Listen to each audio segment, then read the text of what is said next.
जय मसीह। तपाईहरु सबैजनालाई यो बिहानी गरेको समयमा पवित्र धर्मशास्त्र बाइबल पुरानो करारको पुस्तक भजन सङ्ग्रह 100 को 1 देखि 5 सँग हजुरहरुको लागि पढ्न गइरहेको छु।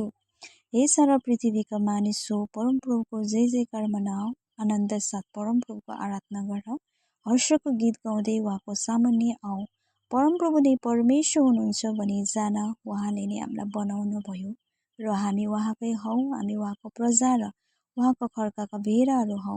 उहाँको भवनको द्वारहरूभित्र धन्यवाद साथ पस र प्रशंसा गर्दै उहाँको मन्दिरमा प्रवेश गर। उहाँलाई धन्यवाद चढाऊ र उहाँको नामको प्रशंसा गर, किनभने परमप्रभु भला हुनुहुन्छ र उहाँको करुणा सदाकाल रहन्छ। उहाँको विश्वसनीयता पुस्तौँदेखि पुस्तौँसम्म रहि नै रहन्छ। आमेन। परमेश्वरको जीवित वचन सुन्नुहुने हजुरहरू सबैजनालाई प्रभुले धेरै मात्रामा आशिष दिएका हुन्। आमेन।